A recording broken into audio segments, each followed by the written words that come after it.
ये सेशन भाई आप लोग के लिए काफ़ी इम्पोर्टेंट होने वाला है और नेटवर्क थ्योरी का भाई ये लेक्चर नंबर 11 है। लास्ट वाले सेशन में हम लोगों ने मिलमैन्स थ्योरम को स्टार्ट किया था और हम लोगों ने भाई डीसी सर्किट में एक तरीके से मिलमैन्स थ्योरम को समझा था। आज के सेशन में देखेंगे कि भाई मिलमैन्स थ्योरम को अगर एसी सर्किट या फिर एसी नेटवर्क में अप्लाई करना हो भाई क्या प्रोसेस है या फिर क्या स्टेप हम लोग को यहाँ पे फॉलो करना पड़ेगा। तो स्टेप भाई सारे के सारे सेम रहेंगे। जो हम लोगों ने डीसी नेटवर्क में मिलमैन्स थ्योरम को समझा है सेम प्रोसेस यहाँ पे भी यूज़ होगा। बस यहाँ पे जब आप वोल्टेज या फिर करंट को एक तरीके से सम करेंगे, जैसे मिलमैन्स क्या कहता है भाई या फिर ये थ्योरम अप्लाई करने से होता है क्या, इसमें हम लोगों ने 3 केस पढ़ा था। सबसे पहला केस क्या था कि भाई बहुत सारे अगर आपके पास वोल्टेज सोर्स पैरेलल में लगे हुए हैं, है ना, तो भाई इन सभी वोल्टेज सोर्स को हम लोग एक सिंगल वोल्टेज सोर्स में कन्वर्ट करके दिखा सकते हैं, है ना भाई।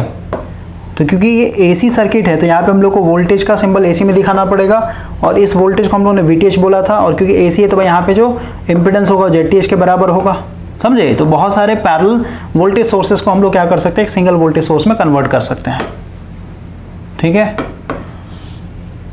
और सेकंड केस क्या था, सेकंड केस था भाई कि अगर आपके पास बहुत सारे करंट सोर्स पैरेलल में कनेक्टेड है, जैसे क्या ना for parallel connected AC current sources, तो भाई इनको भी हम लोग क्या कर सकते हैं, एक सिंगल करंट सोर्स में कन्वर्ट करके दिखा सकते हैं। ये नॉर्टन्स करंट के बराबर होगा और यहाँ पे हम लोग का इम्पिडेंस हो जाएगा जिसको हम लोग ZN बोल रहे थे, नॉर्टन्स इम्पिडेंस बोल रहे थे भाई। क्लियर हुआ। और फिर हम लोगों ने एक और थर्ड केस देखा था भाई कि अगर कॉम्बिनेशन होता है कि भाई आपके सर्किट में वोल्टेज सोर्स भी है और करंट सोर्स भी है, तो उस केस में क्या करेंगे, तो भाई या तो वोल्टेज सोर्स को सभी को करंट सोर्स में बदल दीजिए या फिर करंट सोर्स को सभी को वोल्टेज सोर्स में बदल दीजिए। तो फिर से क्या हो जाएगा, अगर आप करंट सोर्स में बदल देते सभी को तो भाई करंट सोर्स मिलेगा और अगर आप वोल्टेज सोर्स में बदलते तो भाई एक सिंगल वोल्टेज सोर्स में कन्वर्ट हो जाएगा। तो यही सब आपका थ्योरी यहाँ पे लिखा गया भाई। आगे बढ़ने से पहले यहाँ पे भाई कुछ प्रॉब्लम्स दिए हुए हैं, है ना। ये नॉर्टन्स थ्योरम का भाई कुछ क्वेश्चन दिया गया है ट्यूटोरियल्स, तो आप इसको सॉल्व कीजिए अगर आपसे बनता है तो। और सबका यहाँ पे आंसर दिया हो भाई, सारे के सारे क्वेश्चंस के यहाँ पे आंसर दिए हुए हैं, तो ये आपका होमवर्क रहेगा। ओके, तो मिलमैन्स थ्योरम को भाई हम लोगों ने ऑलरेडी समझ रखा है, जो उसका थ्योरी वाला पार्ट था कि भाई ये करता क्या है ना। तो यही सब आपका लिखा हुआ भाई, ये सारा का सारा चीज़ लिखा हुआ है। ओके, और ये सब फार्मूला हम लोग को रटना नहीं है। लास्ट वाले सेशन में आपको बताया था कैसे हम लोग का ये फार्मूला आता है। क्लियर हुआ। अब हम लोग क्वेश्चन को सॉल्व करते हैं भाई, ठीक है। ये इसका थर्ड केस बताया गया, केस 3 कि भाई अगर मिक्सचर हो, है ना, मिक्सिंग हो यानी पैरेलल एसी वोल्टेज भी हो करंट सोर्स भी हो, तो उस केस में क्या करेंगे, तो भाई या तो करंट सोर्स को सबको वोल्टेज सोर्स में बदल दीजिए या तो वोल्टेज सोर्स को सबको करंट सोर्स बदल दीजिए, ठीक है। तो वही सब लिखा हुआ है। अब हम लोग फर्स्ट क्वेश्चन के ऊपर आते हैं भाई। क्वेश्चन क्या बोल रहा है, भाई मिलमैन्स थ्योरम आपको अप्लाई करना है नेटवर्क पे और आपको यहाँ पे इक्विवेलेंट करंट सोर्स यानी इसका एक सिंगल करंट सोर्स में एक तरीके से कन्वर्ट करना है और बताना है यहाँ पे also obtain the equivalent voltage source. Okay, यानी इसका नॉर्टन्स इक्विवेलेंट भी दिखाना है और थेवेनिन्स इक्विवेलेंट भी दिखाना है भाई। तो सबसे पहले अगर हम लोग को भाई इसको करंट सोर्स में कन्वर्ट करना है, देखिए अपने आप में करंट सोर्स है, ये भी अपने आप में करंट सोर्स है भाई, बस ये वाला वोल्टेज सोर्स है तो इसको हम लोग करंट सोर्स में कन्वर्ट कर देते हैं। तो करंट इक्वल टू क्या होता है, वोल्टेज डिवाइडेड बाई इम्पिडेंस। तो करंट ये वोल्टेज कितना भाई 4 एंगल 30 डिग्री और इम्पिडेंस क्या हो जाएगा R और XL है ना, तो क्या हो जाएगा 20 प्लस J30। अब क्योंकि भाई डिवाइड करना है तो भाई मुझे क्या करना पड़ेगा, इसको पोलर फॉर्म में लिखना पड़ेगा यानी R एंगल थीटा के फॉर्म में। तो भाई ये सब हम लोगों ने ऑलरेडी सीख रखा है तो हम लोग डायरेक्ट करेंगे, बुक के साथ सिंक्रोनाइज हो जाएंगे, ठीक है। तो यहाँ पे देखिए करंट की अगर बात करें तो भाई क्या हो जाएगा, वोल्टेज डिवाइडेड बाई इम्पिडेंस। इसको हम लोगों ने यहाँ पे पोलर फॉर्म में कन्वर्ट कर लिया। अब इसको डिवाइड करेंगे तो भाई ये आ जाए इतना, ठीक है। और फिर से इसको हम लोगों ने क्या कर लिया है, मिली एम्पेयर में चेंज कर लिया, ठीक है। ये एम्पेयर था मिली एम्पेयर कर लिया। तो एम्पेयर को मिली एम्पेयर में कैसे करते हैं भाई, तो 0 पॉइंट इसको सीख लीजिए 108, कुछ नहीं करना है, आप ऊपर नीचे 1000 से मल्टीप्लाई 1000 से डिवाइड कर दीजिए, क्योंकि भाई 10 का पावर 3 बन जाएगा ना, 1000 से डिवाइड किया तो भाई इसको हम लोग क्या लिखेंगे, 10 का पावर 3 लिखेंगे। इसको अगर ऊपर भेजते हैं हम लोग तो 10 का पावर -3 बनेगा, तो इसी को तो हम लोग मिली बोलते हैं भाई, यानी 10 का पावर -3 क्या हो जाएगा, ये मिली की जगह ले लेगा, मिली एम्पियर। अब देखिए यहाँ पे 1000 है तो यहाँ से हम लोग करते हैं 4 जीरो नीचे आ जाएगा, 3 जीरो से 3 जीरो खत्म कीजिए, 1 जीरो बच गया, यानी क्या आएगा, यही तो आया 110.8, समझ में आया। तो इस तरीके कर सकते हैं भाई, नहीं तो फिर यहाँ से भी डायरेक्ट कर सकते हैं। तो बेटर है भाई अगर आप बेसिक तरीके सीख रहे हैं तो 1000 गुना 1000 से मल्टीप्लाई कीजिए। वही अगर आपको माइक्रो बोलता है भाई, माइक्रो में कन्वर्ट कीजिए, तो माइक्रो में कैसे करते हैं देखिए 0.1108 इसको आप भाई, ठीक है, यानी 10 का पावर 6 से मल्टीप्लाई और 10 का पावर 6 से डिवाइड करना है, 3 दूनी 5 1 6। तो भाई इसको हम लोग क्या लिख सकते हैं 10 का पावर 6 लिख सकते हैं। 10 का पावर 6 ऊपर जाएगा तो क्या हो जाएगा 10 का पावर -6 हो जाएगा। 10 का पावर -6 ये क्या ले लेगा, ये माइक्रो का साइन ले लेगा, माइक्रो एम्पियर। अब देखिए यहाँ पे क्या है 4 0 काट दीजिए, 4 0 क्या बचेगा आपका, इस पर 2 0 आ जाएगा, इतना आपका माइक्रो एम्पियर हो जाएगा। तो इस तरीके से भाई चेंज किया जाता है। तो हम लोगों ने क्या कर लिया, इस वोल्टेज सोर्स को कन्वर्ट करंट सोर्स में कन्वर्ट कर लिया। अब इसको रिप्रेजेंट कैसे करेंगे, रिप्रेजेंट करने का तरीका क्या होता है करंट सोर्स को भाई, और पोलैरिटी देखिए इसका प्लस माइनस है, समथिंग इसका डायरेक्शन ऊपर तरफ होगा इस तरीके से। कितना ये करंट है और इसका जो इम्पिडेंस होगा भाई, इम्पिडेंस हम लोगों ने कैलकुलेट किया था ना, इसका ये वैल्यू आया था ना आपका, यही था ना, इसके पैरेलल में आ जाएगा, समझे। तो भाई इस वोल्टेज सोर्स से ये हम लोग कनेक्ट कर सकते हैं, बाकी आपका करंट सोर्स ऑलरेडी है ही। तो नेट करंट सोर्स की बात करें क्या हो जाएगा, तो ये ना इसका डायग्राम देखिए, डायग्राम कहीं बना होगा, नेक्स्ट पेज पे आते हैं। यहाँ पे देखिए भाई ये है डायग्राम आपको बना हुआ सभी को, ये पहले से करंट सोर्स था, इसको हम लोगों ने करंट सोर्स कर लिया, इसका वोल्टेज आ रहा है अभी 110.8 एंगल -26.3 मिली एम्पियर, और ये इसका इम्पिडेंस हो गया, ठीक है। बाकी जैसे था वैसे का वैसे छोड़ दिया हम लोगों ने। अब नेट करंट देखना, तो भाई देखिए ये दोनों ऊपर की तरफ है, नहीं दोनों ऐड हो जाएगा और ये सब्ट्रैक्ट हो जाएगा। तो ये चीज़ यहाँ पे क्या है, लेकिन यहाँ पे हम लोग फेजर एडिशन करेंगे और सब्ट्रैक्शन भी फेजर में होगा। तो भाई देखिए ये वाला करंट और ये वाला करंट, क्योंकि इसके चलते भी तो ऊपर ही होगा ना, तो ये दोनों को ऐड किया पहले, समझो। और ये नीचे की तरफ का करंट, तो भाई यहाँ पे माइनस कर दिया, क्योंकि एडिशन और सब्ट्रैक्शन करना भाई, तो क्या करेंगे सबको कॉम्प्लेक्स फॉर्म में ब्रेक डाउन कर देंगे। तो इसका क्या हो जाएगा भाई, एंगल 0 इसमें सिर्फ रियल पार्ट होगा, यानी 10 प्लस J0 इमेजिनरी पार्ट 0 हो जाएगा। फिर इसका चेंज कर लिया इतने के बराबर, फिर इसको कर लिया इतने के बराबर भाई, रियल पार्ट को एक साथ कर लेंगे और इमेजिनरी पार्ट को एक साथ कर लेंगे, तो कितना आ जाएगा इतने के बराबर आएगा भाई। ये मेरा एक सिंगल करंट आ गया जिसको हम लोग नॉर्टन्स करंट बोलेंगे। और वही अगर हम लोग इम्पिडेंस की बात करें ZTH या फिर कहें ZN, क्या हो जाएगा, करंट सोर्स सबको ओपन कर लीजिए। तो सबको ओपन करने के बाद इधर से देखें फिर इधर से देखिए भाई, तो सारे के सारे रेजिस्टेंस क्या होंगे, पैरेलल में होंगे, ये और ये सारे के सारे पैरेलल में होंगे। तो ZN की अगर बात करें तो सारे के सारे पैरेलल है ना, 1/ZN इक्वल टू 1 बाई इतना प्लस 1 बाई इतना प्लस 1 बाई इतना। अब क्योंकि भाई सबको, अब इसमें हम लोग देखिए एक चीज़ कर सकते हैं,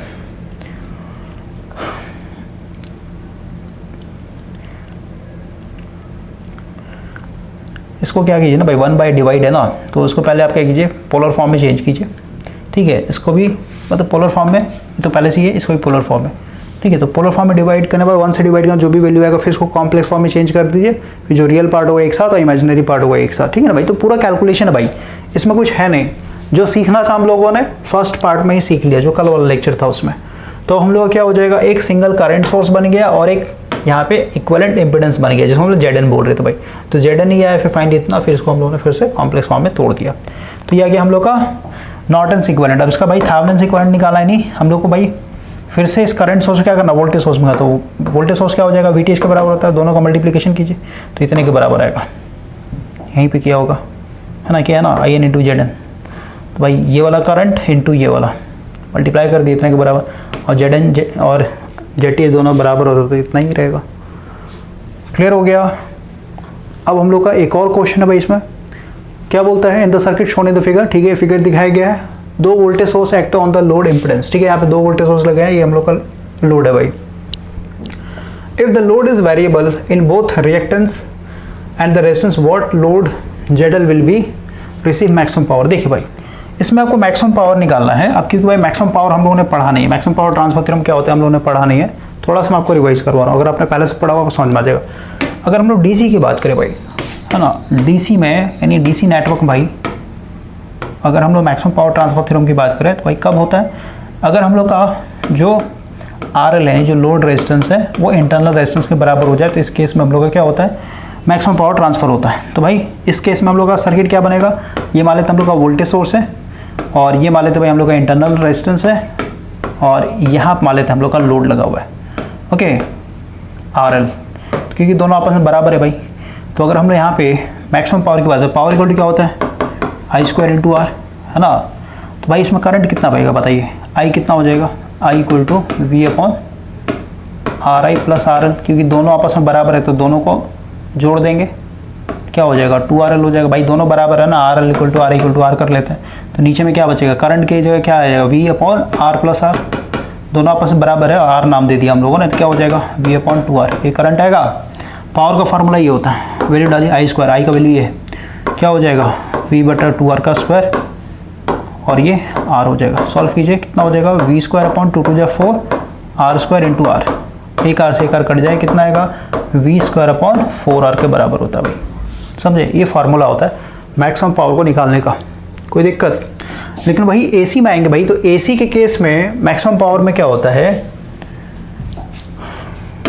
एसी नेटवर्क में मैक्सिमम पावर, इसमें केस बनते हैं भाई बहुत सारे।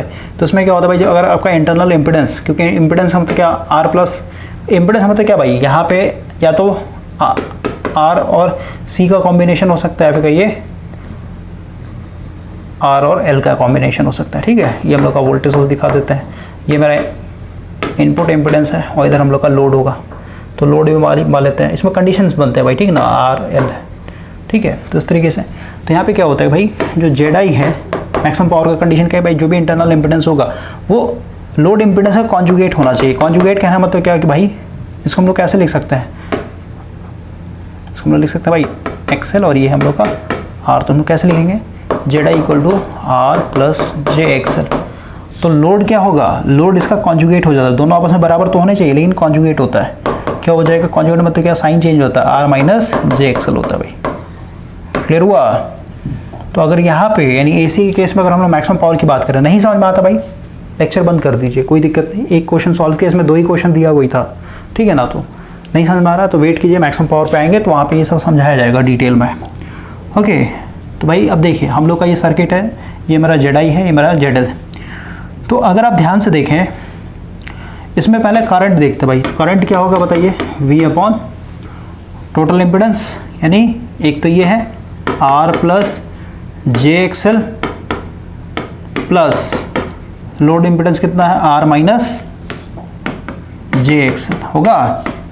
तो भाई वोल्टेज अपॉन ब्रैकेट तोड़ देते हैं, R plus J XL plus R minus J XL, क्योंकि दोनों आपस में बराबर है, बस कॉन्जुगेट यानी साइन का चेंज होता है तो कट जाता है, ठीक है। तो नीचे में क्या बचा, आई इक्वल टू वी बटा 2R, समझे। अब भाई तो मेरा करंट आ गया, इसमें जो करंट फ्लो रहा है ये, ठीक है, इतने के बराबर, मुझे यहाँ पे मैक्सिमम पावर चाहिए, तो पी मैक्स क्या होता है आई स्क्वायर इंटू आर, सही बात है। करंट कितना है मेरा ये आया, तो वी बटा 2R का स्क्वायर, क्यों भाई मैक्सिमम पावर मतलब क्या है, इस रेजिस्टेंस में तो होगा ना, और ये दोनों रेजिस्टेंस आपस में बराबर होता है, ये दोनों का वैल्यू सेम होता है, ये दोनों का वैल्यू सेम होता है, बस ये कॉन्जुगेट यानी एक प्लस होता है एक माइनस होता है भाई, इंटू आर। तो क्या हो जाएगा बताइए, ये हो जाएगा V square upon 4R square, एक यहाँ पे आर था, तो एक आर से एक आर कट जाएगा, तो अगेन क्या आएगा वी स्क्वायर अपॉन 4 आएगा। यानी मैक्सिमम पावर का जो फार्मूला होता है एसी हो या फिर डीसी हो, दोनों में आपका सेम रहता है भाई, ठीक है। बस कंडीशंस चेंज होते हैं कि भाई डीसी में मैक्सिमम पावर के लिए क्या होता है, जो इंटरनल रेजिस्टेंस है वो एक्सटर्नल रेजिस्टेंस के बराबर होना चाहिए, लोड रेजिस्टेंस के बराबर होना चाहिए। लेकिन एसी में जब आएंगे तो भाई जो भी इंटरनल इंपिडेंस है उसका कॉन्जुगेट होता है, फिर कहिए जो भी लोड है उसका कॉन्जुगेट इंटरनल होगा भाई, इंटरनल इंपिडेंस, ठीक है। तो साइन का चेंज होता है ताकि एक्सल मतलब ये इमेजिनरी पार्ट कैंसिल आउट हो जाता है। तो आते हैं हम लोग इस क्वेश्चन में। तो क्योंकि भाई हम लोग को पता है मैक्सिमम पावर ट्रांसफर करने के लिए हम लोग का क्या कंडीशन है कि भाई जो इंटरनल इंपिडेंस होगा और जो लोड इंपिडेंस है बराबर होना चाहिए। तो कब बराबर होगा, जब ये दोनों वेरिएबल होंगे भाई, है ना, लोड रेजिस्टेंस को वेरी करेंगे तभी तो भाई मैच करवाना होता है ना भाई, इंटरनल इंपिडेंस और जो आपका लोड इंपिडेंस है, तो मैच करने के लिए दोनों वेरिएबल होना चाहिए, समझे। तो वही लिखा हुआ है। अगला है apply Millman's theorem and also calculate the maximum power. तो पहले तो भाई मिलमन्स थ्योरम अप्लाई करना है, फिर मैक्सिमम पावर एक तरीके से निकालना है। तो देखिए ये वोल्टेज सोर्स है, ये भी वोल्टेज सोर्स है भाई, है ना, यहाँ से लेके आता है वोल्टेज सोर्स ही तो है ये, समझ में आया। और ये पूरा वोल्टेज सोर्स है भाई। तो सबसे पहले हम लोग क्या कर देंगे कि दो वोल्टेज सोर्स पैरेलल में लगे हुए हैं, ये शॉर्टेड पॉइंट है ना भाई, समझे, ये शॉर्टेड पॉइंट है एक तरीके से। देखिए पहले तो आप नेटवर्क को पकड़ना समझिए भाई, इसको मैं ऐसे दिखा सकता हूँ, नोड ए है मेरा, कोई दिक्कत नहीं। तो नोड ए से प्लस माइनस, ये क्या है आपका 5 ओम और एक है J5 ओम, ठीक है। और ये वोल्टेज है भाई 50 वोल्ट, दिखा दिया हम लोगों ने। अब इसी नोड से मेरा दूसरा वोल्टेज सोर्स भी कनेक्टेड है, तो भाई इसी के बगल में दिखा देते हैं, क्या दिक्कत है उसको उधर दिखाना। नोड ए को थोड़ा आगे कर लेते हैं भाई, ये मान लेते हैं नोड ए, समझे। तो ये इसी पॉइंट से मेरा क्या है, और इसको नोड बी मान ली, तो भाई बी से भी जुड़ा हुआ है, बी से भी जुड़ा हुआ है, तो जोड़ दिया हम लोगों ने। प्लस माइनस कितना है 25 एंगल 90, यानी इसको हम लोग J25 वोल्ट भी कह सकते हैं। ये 3 ओम हो जाएगा और ये आपका माइनस J4 ओम है। और फिर इसी पॉइंट से फिर मेरा लोड भी तो कनेक्टेड है भाई, तो लोड को इधर फिर दिखा देते हैं, क्या दिक्कत है। लोड कैसे दिखा देते हैं, ZL। तो बीच में लग जाने से भाई आपको कंफ्यूज नहीं होना है, क्योंकि इसको पकड़ना होता है, ठीक है। पाथ में ये नोड जो है ना, इसको पकड़िए आप भाई, इसी नोड से सारे कनेक्टेड है और ये सारे पैरेलल में है। ये वोल्टेज सोर्स, ये वोल्टेज, ये सारे पैरेलल, क्योंकि सबका एक एक टर्मिनल ए नोड से कनेक्टेड है और सबका दूसरा टर्मिनल बी नोड से कनेक्टेड है। तो पैरेलल में क्या होता है, आगे पीछे कर सकते हैं भाई, क्या दिक्कत है हम लोग का। तो अभी हम लोग सबसे पहले भाई ZL को हटाते हैं, क्योंकि भाई मुझे इस दो वोल्टेज सोर्स को एक सिंगल वोल्टेज सोर्स में कन्वर्ट करना है, तो भाई थेवेनिन सप्लाई कर देते हैं इस पर, है ना। तो लोड को हटा दिया। अब भाई मुझे नेट वोल्टेज चाहिए, दोनों का एक तरीके से इफेक्ट देखना मेरे को। तो इफेक्ट देखने के लिए क्या करेंगे, मुझे यहाँ का पोटेंशियल चाहिए ना, यहाँ का पोटेंशियल चाहिए भाई। तो नोड लगा देते हैं, इधर जो करंट जाएगा भाई VA, मतलब अब तो भाई कैलकुलेशन करना पड़ जाएगा ना, क्योंकि अब तो भाई ये पूरा फेजर में चलेगा। तो बेटर होगा जो हम लोगों ने फार्मूला प्रूफ किया था। देखिए ये वही चीज़ है, नोड लगाने के बाद ही आएगा। लास्ट वाले सेशन भाई हम लोग देखा था ना, ये कि जो वोल्टेज होता है नेट वोल्टेज क्या होता है आपका, ऊपर में क्या था V/R1, याद होगा आपको DC वाले केस में। देखिए यहाँ पे रिवाइज करवाता हूँ।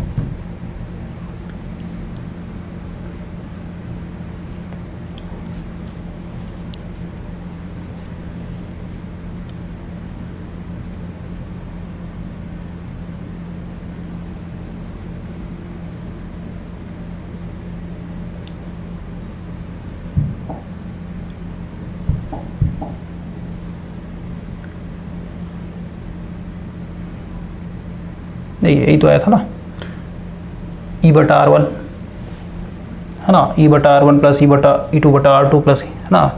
तो भाई यहाँ पे ये जो E/R1 है, तो 1/R1 को हम लोग क्या लिख सकते हैं, कंडक्टेंस लिख सकते हैं, नहीं लिख सकते हैं। तो वही है कि भाई यहाँ पे क्योंकि AC की बात हो रही है ना भाई, तो यहाँ पे V1/Z1 हो जाएगा। तो इसको मैं ऐसे लिख सकता हूँ V1 × 1/Z1। 1/Z1 को हम लोग क्या लिख सकते हैं, Y1 लिख सकते हैं, नहीं लिख सकते हैं, क्योंकि Z का रेसिप्रोकल होता है एडमिटेंस, समझे। तो ये हो गया, ये हो गया, क्योंकि दो ही ब्रांच थे ना। और नीचे में हम लोग को ऑलरेडी पता था भाई 1/R1 प्लस 1/R2, तो 1/R1 को हम लोग क्या लिख सकते हैं, वहाँ पे कंडक्टेंस होता था, यहाँ पे एडमिटेंस हो जाएगा आपका, ठीक है। तो डायरेक्ट हम लोगों ने यहाँ पे फार्मूला अप्लाई कर दिया भाई। और वही नोड भी आप लगाएंगे भाई, वही है, कोई दिक्कत नहीं है। और जरूर नहीं भाई आप इसको इसमें मिलीमेंस थ्योरम अप्लाई करें, आप डायरेक्ट नोड लगा दीजिए बिना लोड को रिमूव किए हुए, क्या दिक्कत है। मेरा नोड V है, इधर करंट आएगा I है, इधर आएगा IB, इधर आएगा IC, या फिर I1 I2 I3, ठीक है। अगर VA निकाल लीजिए, VA निकल जाएगा तो सीधी सी बात है ना। तो कैसे भी कर सकते हैं भाई, या फिर इसको आप सुपरपोजिशन थ्योरम से भी कर सकते हैं भाई। एक बार में एक सोर्स को लेकर चलिए आप, क्लियर हुआ। तो अब देखिए हम लोग का भाई ये फार्मूला है, इस पर बस बैठाना है हम लोग को।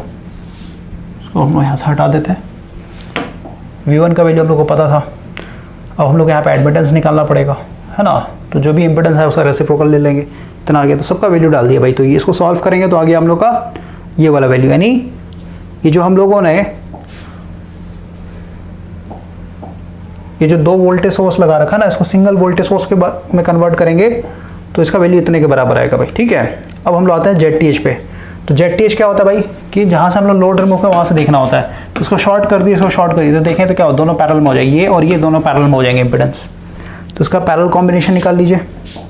तो ये किया गया है, ठीक है।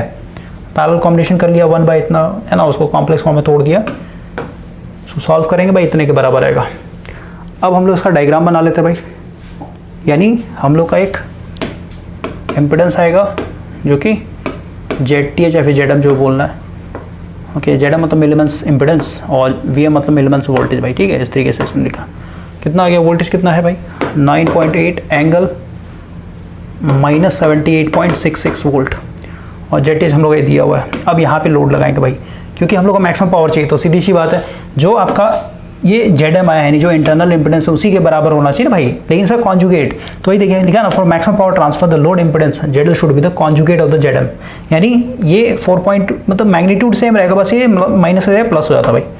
कॉन्जुगेट का मतलब जस्ट साइन चेंज होता है, समझे। और ये मैक्सिमम पावर का फार्मूला जस्ट बता, एसी और डीसी दोनों केस में सेम रहता है, क्योंकि ये दोनों कैंसिल आउट हो जाता है, ठीक है। तो नेटवर्क में क्या बचता है, सिर्फ और सिर्फ प्योर एसटी बन जाता है। अब प्योर एसटी पे आप लगाइएगा तो भाई यही आएगा, ठीक है। ये मेरा करंट होता है, तो भाई ये तो समझा दिया ना मैंने आपको।